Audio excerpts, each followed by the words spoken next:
Hi ಎಲ್ಲರಿಗೂ ನಮಸ್ಕಾರ. Welcome to our Aira blogs YouTube channel. ಇವತ್ತು ನಿಮಗೆ 5 ನಿಮಿಷದೊಳಗೆ ಹೆಂಗೆ ಫಟಾಫಟ್ ಅಂತ ಎಗ್ ಬುರ್ಜಿ ಮಾಡ್ಕೊಳ್ಳೋದು ಅಂತ ತೋರಿಸ್ಕೊಡ್ತೀನಿ. ಅದಕ್ಕೆ ಇನ್ನೂ ಸ್ವಲ್ಪ ಟೇಸ್ಟ್ ಹೆಚ್ಚಾಗಲಿ ಅಂತ ಬದ್ನಿಕಾಯಿನ ಸಣ್ಣಗೆ ಹೆಚ್ಕೊಂಡು ಅದಕ್ಕೆ ಆ್ಯಡ್ ಮಾಡಿಕೊಂಡ್ರೆ ಅದ್ರ ಟೇಸ್ಟ್ ಇನ್ನೂ ಹೆಚ್ಚಾಗುತ್ತೆ. ಬರ್ರಿ ಅದು ಹೆಂಗೆ ಅಂತ ತೋರಿಸ್ಕೊಡ್ತೀನಿ. ಅದಕ್ಕೂ ಮುಂಚೆ ಯಾರು ನಮ್ಮ ಚಾನಲ್ನ ಫಸ್ಟ್ ಟೈಮ್ ನೋಡತ್ತೀರಿ ನಮ್ಮ ಚಾನಲ್ನ ಸಬ್ಸ್ಕ್ರೈಬ್ ಮಾಡ್ಕೊರಿ. ಈಗ ಇದನ್ನು ಮಾಡೋದಕ್ಕೆ ಏನೇನು ಇಂಗ್ರೀಡಿಯೆಂಟ್ಸ್ ಬೇಕಂತ ನೋಡ್ಕೊಳ್ಳೋಣ. ಈಗ ಇದಕ್ಕೆ ಸಣ್ಣದಾಗಿ ಹೆಚ್ಚಿರುವಂಥ 2 ಈರುಳ್ಳಿ, 2 ಬದನೆಕಾಯಿ, 1 ಹಿಡಿ ಕೊತ್ತಂಬರಿ, 2 ಮೊಟ್ಟೆ. ನೀವು ಜಾಸ್ತಿ ಜನ ಇದ್ರೆ ಇನ್ನೂ 2 ಮೊಟ್ಟೆ ಆ್ಯಡ್ ಮಾಡ್ಕೋಬೋದು. ಅದಕ್ಕೆ ಸ್ವಲ್ಪ ಹಸಿ ಖಾರ, ಸ್ವಲ್ಪ ಅರಿಶಿನ ಮತ್ತು ಉಪ್ಪು ತೊಗೊರಿ. ಈಗ ಬರೀ ಹೆಂಗೆ ಮಾಡೋದು ಅಂತ ನೋಡೋಣ. ಈಗ ಮೊದಲಿಗೆ ಸ್ಟವ್ ಆನ್ ಮಾಡಿ ಪ್ಯಾನ್ ಸ್ವಲ್ಪ ಬಿಸಿ ಆದಮೇಲೆ ಎಣ್ಣೆ ಹಾಕೊಂಡ ನಂತರ ಅದು ಎಣ್ಣೆ ಬಿಸಿ ಆಗೋವರೆಗೂ ಸ್ವಲ್ಪ ವೇಟ್ ಮಾಡಿ ಆಮೇಲೆ ಅದಕ್ಕೆ ಈರುಳ್ಳಿ ಹಾಕಿರಿ. ಅದು ಸ್ವಲ್ಪ ಫ್ರೈ ಆದಮೇಲೆ ಅದಕ್ಕೆ ಬದ್ನಿಕಾಯಿನ ಸಣ್ಣದಾಗಿ ಏನು ಹೆಚ್ಕೊಂಡಿರ್ತೀರಿ ಅದನ್ನು ಹಾಕೋರಿ. ಬದ್ನಿಕಾಯಿ ಸ್ವಲ್ಪ ದಪ್ಪ ಇರೋದ್ರಿಂದ ಜಾಸ್ತಿ ಹೊತ್ತು ಅದನ್ನು ಬೇಯಿಸ್ಬೇಕಾಗ್ತೈತಿ.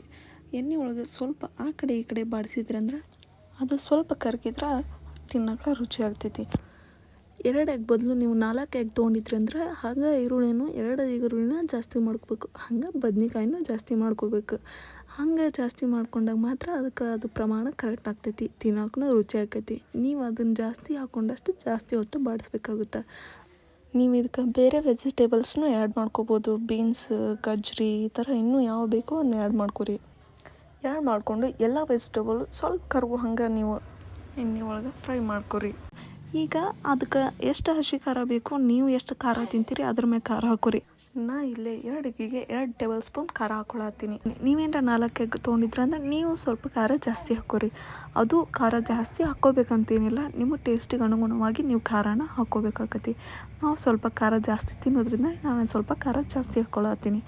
ಹಂಗೆ ಅದನ್ನು ಸ್ವಲ್ಪ ಖಾರ ಎಲ್ಲದ್ರ ಜೊತೆ ಬ್ಲೆಂಡ್ ಆಗೋಂಗೆ ಸ್ವಲ್ಪ ಅದಕ್ಕೆ ಕೈ ಆಡಿಸ್ಬೇಕು. ಖಾರ ಎಲ್ಲನೂ ಮಿಕ್ಸ್ ಆತಂದ್ರೆ ಅದಕ್ಕೆ ಇನ್ನೂ ಟೇಸ್ಟ್ ಜಾಸ್ತಿ ಆಕೈತಿ.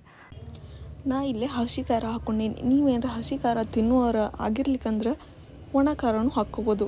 2 ಖಾರ ಬೇಡಂದ್ರೆ ಸ್ವಲ್ಪ ಪೇಪರ್ ಪೌಡ್ರ್ ಹಾಕ್ಕೊಂಡ್ರೂ ಅದು ಟೇಸ್ಟ್ ಸೂಪರಾಗೇ ಇರ್ತೈತಿ. ಇದನ್ನು ಚಪಾತಿ ರೊಟ್ಟಿ ಜೊತೆನಾರು ತಿನ್ಬೋದು, ಇಲ್ಲಾಂದರೆ ಇದಕ್ಕೆ ಸ್ವಲ್ಪ ಬಿಸಿ ರೈಸ್ನ ಮಿಕ್ಸ್ ಮಾಡ್ಕೊಂಡ್ರೆ ಅದು ಎಗ್ ರೈಸ್ ಆಗುತ್ತೆ. ಅದ್ರ ರುಚಿ ಇದ್ರಕ್ಕಿಂತ ಚಲೋನ ಇರ್ತೈತಿ. ಇದಕ್ಕೆ ಸ್ವಲ್ಪ ಅರಿಶಿನ ಹಾಕೋರಿ. ಈಗ ನಾ ಇದಕ್ಕೆ 1 ಟೇಬಲ್ ಸ್ಪೂನ್ ಉಪ್ಪು ಹಾಕ್ಕೊಳಕತ್ತೀನಿ. ಇವು 3 ಹಾಕೊಂಡ ನಂತರ ಸ್ವಲ್ಪ ಹೊತ್ತು ಕೈ ಆಡಿಸ್ರಿ, ಅದನ್ನೆಲ್ಲ ಮಿಕ್ಸ್ ಮಾಡ್ಕೊರಿ.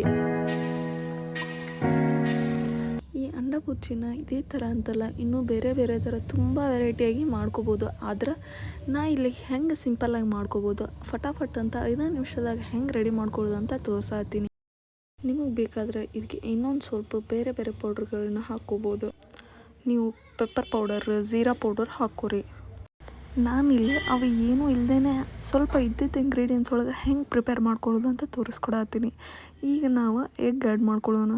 2 ಎಗ್ನ ಹಾಕ್ಕೊಂಡು ಅದರದ್ದು ಹಸಿ ಸ್ಮೆಲ್ ಹೋಗೋವರೆಗೂ ನಾವು ಅದನ್ನು ಬಾಡಿಸ್ಕೋಬೇಕಾಗತ್ತೆ. ಇದು ಮಾಡೋಕೆ ಭಾಳ ಹೊತ್ತು ಟೈಮ್ ಏನು ಹಿಡಿಯೋಂಗಿಲ್ಲ. ಏನೂ ಅಡುಗೆ ಗೊತ್ತಿಲ್ಲದವ್ರು ಕೂಡ ಇದನ್ನು 5 ನಿಮಿಷದೊಳಗೆ ರೆಡಿ ಮಾಡ್ಕೊಂಡು ಇದನ್ನು ಚಪಾತಿ ಒಳಗಾದರೂ ತಿನ್ಬೋದು, ರೊಟ್ಟಿ ಒಳಗಾದರೂ ತಿನ್ಬೋದು. ಎರಡೋದ್ರೊಳಗೂ ಇದು ಸೂಪರ್ ಕಾಂಬಿನೇಷನ್ ಇರ್ತೈತಿ. ಫಟಾಫಟ್ ಅಂತ ಮಾಡ್ಕೊಂಡು ಫಟಾಫಟ್ ಅಂತ ತಿನ್ಬೋದು.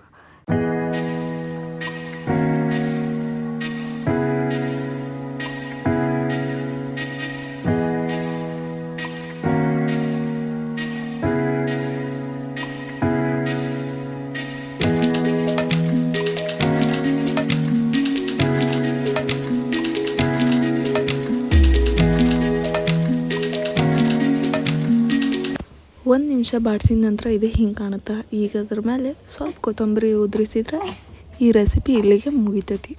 ನಿಮ್ಗೆ ಈ ರೆಸಿಪಿ ಇಷ್ಟ ಆಗಿದ್ರೆ ನಮ್ಮ ಚಾನಲ್ನ ಸಬ್ಸ್ಕ್ರೈಬ್ ಮಾಡಿರಿ. ಹಿಂಗೆ ಕಾಮೆಂಟ್ನಾಗ ತಿಳಿಸ್ರಿ ಹೆಂಗಿತ್ತು ಅಂತ.